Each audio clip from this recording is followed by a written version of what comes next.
Hello everyone, তো সবাইকে শুভ নববর্ষ। তো এই দেখো, নববর্ষের দিন আমি একটা নতুন কুর্তি পরে নিয়েছি।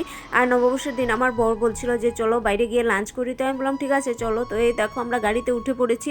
গাড়িতে উঠে দেখো আমরা প্রথম যাচ্ছি রেস্টুরেন্টে। তো এই দেখো এই রেস্টুরেন্টে এসে পড়েছি। এসে তারপর দেখো সিঁড়ি দিয়ে উপরে উঠে এই দেখো রেস্টুরেন্টের ভেতরটা কিন্তু এতটাই ভুল হয়েছে, আমি খাবারগুলো ভিডিও করতে ভুলে গেছি। তারপর এখানে খাবার দাবার খেয়ে তারপর বাসে উঠে চলে এসেছি চক্রেশ্বর মন্দিরে। এই দেখো এখানে নারায়ণের শিলা দেখলে, এখানে দেখো নারায়ণের মূর্তি, এটা দেখো নরকাসুর যে নারায়ণের রূপ ছিলেন মূর্তি। আর এখানে দেখো লক্ষ্মী মা, আর এখানে গণেশ ঠাকুর, আর এই দেখো বশিষ্ঠ মুনি, আর এখানে আছেন বজরংবলী। তারপর দেখো দুর্গা মার মূর্তি। আর ফুল ভিডিওটা দেখতে হলে আমি ডেসক্রিপশনে লিঙ্ক দিয়ে দেবো, তোমরা দেখে নিও। তারপর চলে এলাম ব্রহ্মপুত্রের পাড়ে। সেখানে এসে আমার এতটাই ভালো লাগছিল যে আমি বলছিলাম একটু হাঁটি। তো আমার বর ভিডিও করছিল, আমি বলছিলাম ভিডিও করতে লাগবে না, তাও আমি হাঁটছিলাম। তো আজকের জন্য টাটা।